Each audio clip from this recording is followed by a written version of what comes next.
جو لوگ قرآن کو سمجھ کے پڑھتے ہیں نا، جو لوگ دل سے پڑھتے ہیں، جو لوگ دل سے اللہ تعالیٰ کی آیات کو سمجھنے کی کوشش کرتے ہیں، اس کو اپنی زندگی میں امپلیمنٹ کرنے کی کوشش کرتے ہیں، تو آپ دیکھیں گے وہ لوگ اپنی لائف میں کیا ایکسپیرینس کرتے ہیں. وہ یہ ایکسپیرینس کرتے ہیں کہ جو قرآن کی آیات ہیں، جو اللہ تعالیٰ کے احکامات ہیں، وہ ان کے دل پہ، ان کی نفسیاتی حالت پہ، یعنی کہ ان کی جو مینٹل ہیلتھ ہے، ایموشنل ہیلتھ ہے، ان کے ایموشنز ہیں، ان پہ ایک بہت ہی گہرا اور ایک پازیٹیو اثر ڈالتی ہے قرآن کی آیات. ایسے لوگ جب قرآن کو کھولتے ہیں، اس کو سمجھنا شروع کرتے ہیں، ان کے دل و دماغ کے جو دریچے ہیں نا، وہ روشن ہوتے چلے جاتے ہیں. ایسے لوگ ایکسپیرینس کرتے ہیں کہ ان کے دل کو ڈھارس ملتی ہے، ہمت ملتی ہے، ایک امید ملتی ہے. آج کی اس ویڈیو میں آپ سے یہی ڈسکس کرنے والی ہوں کہ کیسے قرآن کی جو آیات ہیں وہ ایک سوتھنگ ایفیکٹ رکھتی ہیں ہمارے ایموشنز پہ، ہماری مینٹل ہیلتھ پہ، ہماری ایموشنل ہیلتھ پہ. کس طرح سے ہمیں قرآن کی تعلیمات سے ہمیں سائیکولوجیکل بینیفٹس ملتے ہیں. قرآن بیسیکلی ہمارے لیے راہ نجات کیوں ہے، کیوں ہمارے لیے گائیڈنس کی کتاب ہے، آج ہم اس ویڈیو میں جانیں گے. ویڈیو کے ساتھ جڑے رہیے اور اس ویڈیو کو آپ نے اینڈ تک کلاس میں دیکھنا ہے. سب سے پہلا جو بینیفٹ ہمیں قرآن کی تعلیمات سے ملتا ہے کہ جو لوگ قرآن کو سمجھ کے پڑھتے ہیں، اسے ریسائٹ کرتے ہیں، دل سے جو کرتے ہیں، آپ دیکھیں گے کہ ان کے دلوں میں، ان کے دلوں کو شفا ملتی ہے، ان کا دل سکون میں آتا ہے، ان کی جو ذہنی حالت ہے، ان کی جو قلبی حالت ہے، وہ اطمینان میں آتی ہے. جو لوگ چاہتے ہیں کہ ان کے اندر سے ایک انگزائٹی ختم ہو، ایک انر پیس ڈیولپ ہو جائے ان کی ذات کے اندر، تو انہیں چاہیے کہ قرآن کی جو تعلیمات ہیں نا، انہیں سیکھے. قرآن کو مطلب ایک تلاوت کی جائے،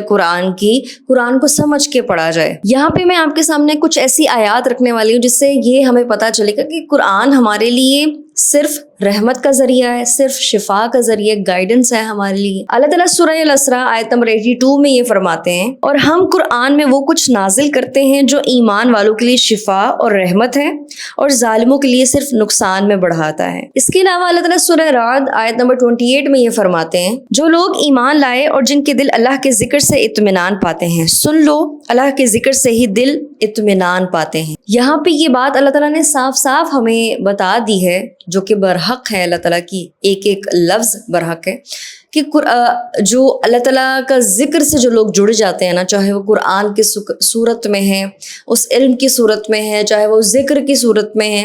جو ہم ذکر کرتے ہیں، وہ ہمیں ہمارے دلوں کو اطمینان بخشے گا. تو جو لوگ شکایت کرتے ہیں ایک بے چینی کی، انگزائٹی کی، ایک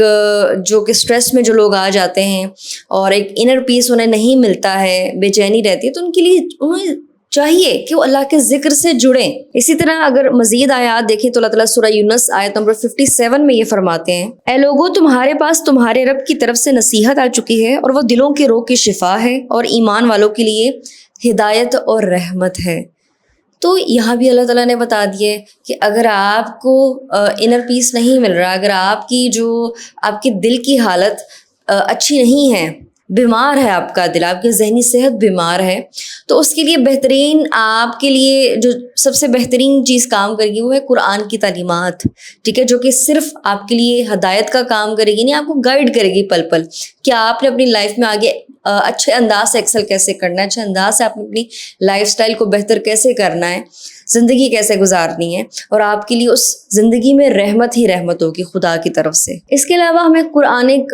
ٹیچنگز کے ذریعے کیا ہمیں بینیفٹ مل سکتا ہے، کیا ہمیں قرآنی تعلیمات سکھاتی ہیں. ہمیں ایموشنل کانفیڈنس ملتا ہے، ریزیلینس ہمارے اندر آتی ہے. ہمیں اللہ تعالیٰ قرآن میں کیا فرماتے ہیں، اللہ تعالیٰ سورہ بقرہ آیت نمبر 286 میں یہ فرماتے ہیں، اور اللہ تعالیٰ کسی جان پر اس کی طاقت سے زیادہ بوجھ نہیں ڈالتا ہے. یہ آیت ہمیں کیا سکھاتی ہے کہ کسی بھی جان پہ اس کی جتنی بھی کیپیسٹی ہوتی ہے نا، اس سے بڑھ کر ہمارے اوپر بوجھ آئے گا نہیں. تو جو لوگ مشکل حالات میں صبر سے کام نہیں لیتے، پریشان ہو جاتے ہیں، پینک کر جاتے ہیں، ان کو یہ چیز سمجھنی چاہیے کہ ہمارے اندر اتنی طاقت تھی، تبھی اللہ تعالیٰ نے ہم پر جو ہے یہ، اگر ہماری زندگی میں ایک مشکل وقت آیا ہے تو جو کہ اللہ کے حکم سے ہے، تو یہ چیز جو ہے ہماری طاقت سے بڑھ کر نہیں ہے، ہم اس چیز کو بیئر کر سکتے ہیں، برداشت برداشت کر سکتے ہیں. یہ جو کانسیپٹ ہے نا جو کہ اللہ تعالیٰ نے اپنی آیت کی صورت میں بتائی ہے ہمارے اندر ریزیلینس پیدا کرتا ہے. ریزیلینس کیا ہے؟ ایک فلیکسیبلٹی, یعنی ہمارے اندر دوبارہ سے اس ہارڈشپ کو, اس مشکل کو اوور کم کرنے کی جو کیپیسٹی ہے وہ ہمارے اندر ڈیولپ ہوتی ہے. اس آیت کو اگر ہم سمجھیں کہ مشکلات ہماری زندگی میں کوئی اگر آتی ہیں, کوئی بوجھ آتا ہے, وہ ہمارے لیے نقصان دہ نہیں ہے, بلکہ مشکلات الٹا ہمیں بہت کچھ سکھاتی ہیں. الٹا یہ کہ دوسرا یہ کہ ہمارے اندر اتنی طاقت ہوتی ہے اور کہ یہ ہم اس چیز کو برداشت کر سکیں, اور ہمارے اندر اس کیپیسٹی کو بڑھا دیتی ہے کہ ہم مزید جو ہے وہ زندگی میں اگر کبھی بھی کوئی مشکل فیس کرنا پڑے تو ہمارے اندر اتنی فلیکسیبلٹی ہوگی, اتنی کیپیسٹی ہوگی کہ ہم اس کو فیس کر سکتے ہیں. یعنی ہمارے اندر ایک کانفیڈنس ڈیولپ ہو جاتا ہے. ہم چھوٹی چھوٹی چیزوں سے گھبراتے نہیں ہیں, پریشان نہیں ہو جاتے. ہماری زندگی میں جتنی بھی آزمائشیں آئیں گی, اللہ تعالیٰ نے ہمارے اندر اتنی طاقت رکھی ہے, ہمارے اندر اتنی استطاعت ہے کہ ہم اس پریشانی سے, اس مشکل وقت سے نکل سکیں. تو جو لوگ سب کچھ اپنا چھوڑ چھاڑ کے بیٹھ جاتے ہیں, ہاتھ پہ ہاتھ رکھ کے بیٹھ جاتے ہیں, رونا دھونا شروع کر دیتے ہیں, جو لوگ آپ یہ کہہ لیں کہ جو لوگ اپنے آپ کو بالکل ہی لوگوں کے حوالے کر دیتے ہیں, پھر آپ دیکھیں گے ان کا کوئی پرسان حال نہیں ہوگا, ان کو کوئی پوچھے گا نہیں, وہ صرف در بدر ذلیل ہوتے رہیں گے, خوار ہوتے رہیں گے. لیکن جنہوں نے اس آیت کو سمجھ لیا اور اپنا جو ہے اپنا آپ اللہ تعالیٰ کے سپرد کر دیا, اللہ تعالیٰ کو اپنا وکیل مان لیا, تو ان کے لیے آسانیاں ہی آسانیاں ہوں گی. اس کے علاوہ قرآن کی جو آیات ہیں وہ ہمیں اندر سے ہیل کرتی ہیں, ہمارے ذہن کو ہیل کرتی ہیں, ہماری باڈی کو ہیل کرتی ہیں, ہمارے دل کو ہیل کرتی ہیں. آپ دیکھیں گے کہ جو قرآنک ٹیچنگز ہیں وہ ایک پازیٹیو ایموشنز پہ بہت زیادہ زور دیتی ہیں. کیسے ہمیں قرآن جو ہے وہ مٹیریلزم سے ڈیٹیچ کرتا ہے اور ہمیں اٹیچ کرتا ہے پازیٹیو ایموشن سے. جیسے قرآن ہمیں بار بار اس چیز کی نصیحت کرتا ہے, یعنی کہ اللہ تعالیٰ ہمیں کہتے ہیں کہ ہم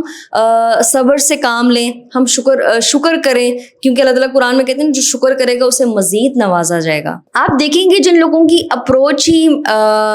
مٹیریلسٹک ہے, جو لوگ اپنی زندگی میں صرف اور صرف جن کی سوچ ہوتی ہے کہ مال جمع کرنا ہے اور اس مال جمع کرنے کی صورت میں وہ خوش ہوتے ہیں, انہی لوگوں کی زندگی میں آپ دیکھیں گے کہیں نہ کہیں فکریں ہوں گی, پریشانیاں ہوں گی, کیونکہ جنہوں نے اپنا اوڑھنا بچھونا, جنہوں نے اپنا زندگی کا محور اور مرکز ہی, جنہوں نے اپنا زندگی کا جو کور پرپز ہی ہے وہ مال جمع کرنے کو بنا دیا, یعنی کہ میٹیریلسٹک اپروچ ہے, ٹھیک ہے, وہ مٹیریلزم میں ڈوب چکے ہیں, تو آپ ان کی زندگی میں جو ہے وہ ایک ذہنی سکون کی کمی دیکھیں گے. لیکن قرآن ہمیں اس چیز کی طرف راغب نہیں کرتا, قرآن ہمیں اٹیچ کرتا ہے کہ ہم جو ہے وہ خدا پر بھروسہ رکھیں,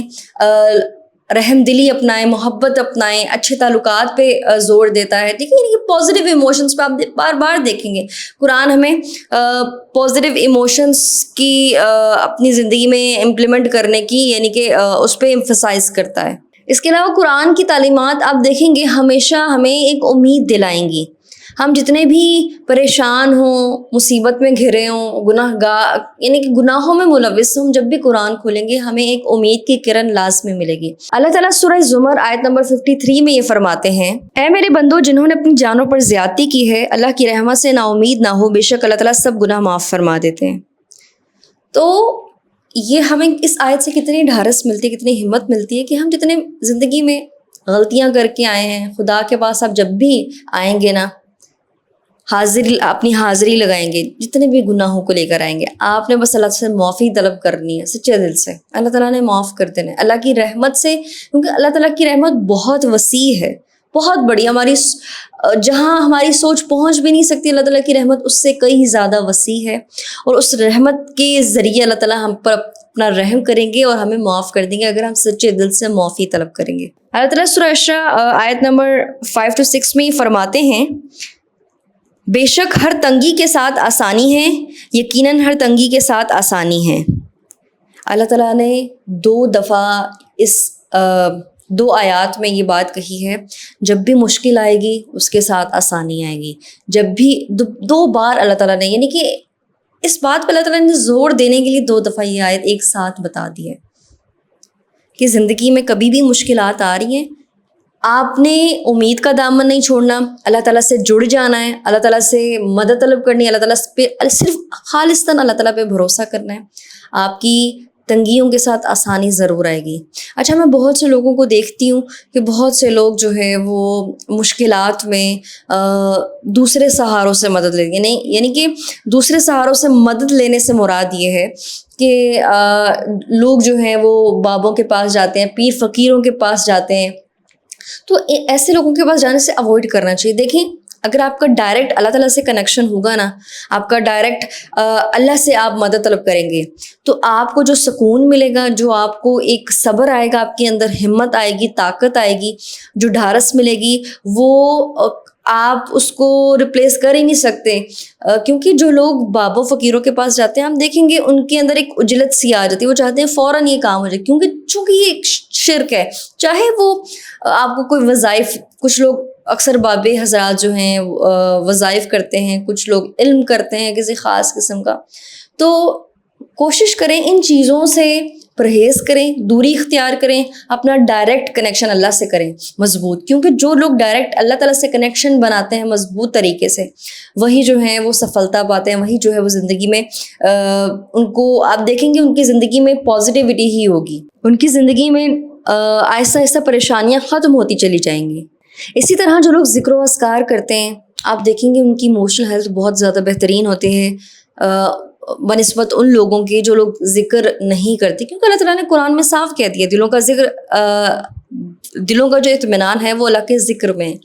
تو جن لوگوں کی عادت ہوتی ہے روزانہ کی بنیاد پہ انہوں نے کچھ وقت مخصوص کر رکھا ہوتا ہے کہ وہ ذکر کرتے ہیں اللہ تعالیٰ کا, جیسے کہ کچھ پاورفل ذکر ہیں جیسے سبحان اللہ و بحمدہ, اسی طرح سبحان اللہ الحمد للہ لا الہ الا اللہ اللہ اکبر. اس طرح کے جو اذکار ہیں چھوٹے چھوٹے, پھر جس میں کچھ آپ روزانہ کی بنیاد پہ قرآن سے جو اخذ شدہ جو دعائیں ہوتی ہیں جیسے لا الہ الا انت سبحانک انی کنت من الظالمین, اسی طرح ربی انی لما انزلت الی من خیر فقیر. اسی طرح آپ دیکھ سکتے ہیں آپ استغفار کو کثرت سے اپناتے ہیں, استغفر اللہ و اتوب الیہ. تو جو لوگ اپنی زندگی میں ذکر کی عادت ڈالتے ہیں نا, یا لوگ جب انسان کام کر رہا ہو, آپ کسی کام میں مصروف ہیں, آپ ساتھ ساتھ ذکر کرتے چلے جا رہے ہیں, آپ ٹریول کریں آپ ذکر کرتے چلے جا رہے ہیں, آپ دیکھیں گے ان کی زندگی میں جو روشنی ہوتی ہے, جو امید ہوتی ہے, جو اللہ تعالیٰ کی خاص مدد ان کے کاموں میں ہوتی ہے, وہ آپ امیجن نہیں کر سکتے کہ کیسی کیسی مدد ان کی زندگی میں آتی ہے. کیونکہ میں نے اپنی لائف میں جب میں ٹین ایجر تھی تبھی میں نے اپنی لائف میں جو ہے وہ ذکر و اذکار شروع کر دیا تھا, اور میں ایک روٹین میں چیز شامل ہو گئی تھی نا کہ میں چلتی پھرتی, یا میں جب ٹریول کرتی, جب میں یونیورسٹی سے یا کالج سے جب میں گھر آتی, یا یعنی کہ بس میں ٹریول کرتے ہوئے میں ذکر کرتی تھی. اسی طرح جب میں واک کرتی یا میں گھر کے کام کرتی تو میں جو ہے ذکر کرتی تھی. اور میری زندگی میں ذکر کرنے سے اتنے مجھے بینیفٹس ملے, اتنے مجھے آپ کہتے ہیں نا ایک ثمر مل جانا اس چیز کا, ایک پھل مل جانا, مجھے اتنے زندگی میں پھل ملے ہیں الحمدللہ. اللہ تعالیٰ کی ذات نے مجھے اللہ کے ذکر سے جڑنے سے مجھے اتنا سکون اور اتنی خوشیاں نصیب ہوئی ہیں جو کہ میں یہاں پہ آپ کو تو نہیں ایکسپلین کروں گی, لیکن الحمدللہ مجھے ایک ذہنی سکون اور ایک دلی سکون جو ہے وہ ایک میسر آتا ہے, ایک خوشی ملتی ہے, اللہ تعالیٰ کی مدد ملتی ہے, اللہ تعالیٰ کی طرف سے رحمت ملتی ہے, بہت ساری نعمتیں ملتی ہیں جب میں اللہ کے ذکر سے جڑتی ہوں. اور میں الحمدللہ میری یہ ذکر کرنے کی عادت سے ہی مجھے یہ جو کہ سالوں کی جو ایک عادت ہے اس سے مجھے یہ ملا ہے کہ میں نے اپنی زندگی میں ہمیشہ پازیٹیو رہنا سیکھا ہے. چاہے سچویشن کیسی بھی ہو میں پازیٹیو رہوں گی, کیونکہ مجھے قرآن کی تعلیمات نے اور قرآن کے ذکر نے مجھے یہ سکھایا ہے, جو کہ میں اللہ تعالیٰ کا اگر میں ذکر کرتی ہوں کثرت سے تو مجھے اللہ کی مدد ملتی ہے, مجھے سکون ملتا ہے. ہر سچویشن میں کام رہتی ہوں, پرسکون رہتی ہوں اور ریزیلینٹ رہتی ہوں, اور مجھے سمجھ آ جاتی ہے کہ مجھے آگے اپنی لائف میں کیسے چلنا ہے. کیونکہ اللہ کی مدد ساتھ ساتھ میری شامل ہوتی ہے. اور لاسٹ میں جو پوائنٹ ڈسکس کروں گی وہ یہ ہے کہ ریلیشن شپس میں اللہ تعالیٰ ہمیں قرآن میں بار بار کیسے بتاتے ہیں کہ ہم نے اپنے ریلیشن شپس کو کیسے بہتر بنانا ہے. کیونکہ اگر ہم اپنی لائف میں اچھے انداز سے چلنا ہے, اپنی ایموشنل ہیلتھ کو بہتر بنانا ہے, تو ہمیں اپنے تعلقات کو کامیاب بنانا پڑے گا. وہی لوگ ذہنی طور پہ پرسکون رہتے ہیں جن کے تعلقات کامیاب ہوتے ہیں. وہ لوگ ذہنی طور پہ پرسکون نہیں رہتے جن کے پاس صرف اور صرف مال ہوتا ہے. جو ارد گرد بہترین تعلقات بنا پاتے ہیں, جن کے خیر خواہ ہوتے ہیں ارد گرد, وہی لوگ ذہنی سکون میں ہوتے ہیں. تو اللہ تعالیٰ قرآن میں کس طرح سے ایمفسائز کرتے ہیں کہ اپنے اسپاؤزز کے ساتھ بہترین انداز سے ٹریٹ کیا جائے, کیونکہ آپ جو اسپاؤزز ہوتے ہیں وہ ایک دوسرے کے لباس ہیں, ایک دوسرے کے درمیان اللہ تعالیٰ ان کے درمیان محبت رکھتی ہے, اس کو مینٹین کرنا ہمارا کام ہے. اس کے علاوہ اللہ تعالیٰ نے ماں باپ کے ساتھ, جو کہ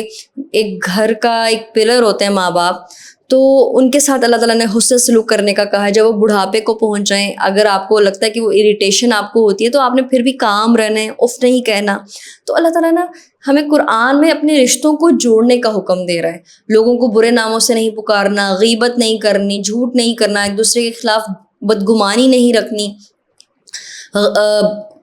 بہتان نہیں باندھنا. تو اللہ تعالیٰ نے ہمیں یہ اخلاقیات جو ہمیں سکھائی ہیں نا, اس کے ذریعے ہمیں جو ہے وہ ہمارے اپنے ریلیشن شپس بہتر ہوتے ہیں, جس سے ہماری ایموشنل ہیلتھ بہتر رہتی ہے. تو یہ کچھ ایسے ٹپس یہ کچھ اس طرح کی ہمیں قرآنک ٹیچنگ سے لیسنز ملتے ہیں, یا ہمیں سیکھ ملتی ہے کہ ہم اپنی ایموشنل ہیلتھ کو کس طرح سے بہتر بنا سکتے ہیں. سو انشاءاللہ ملتے ہیں ہم نیکسٹ ویڈیو میں.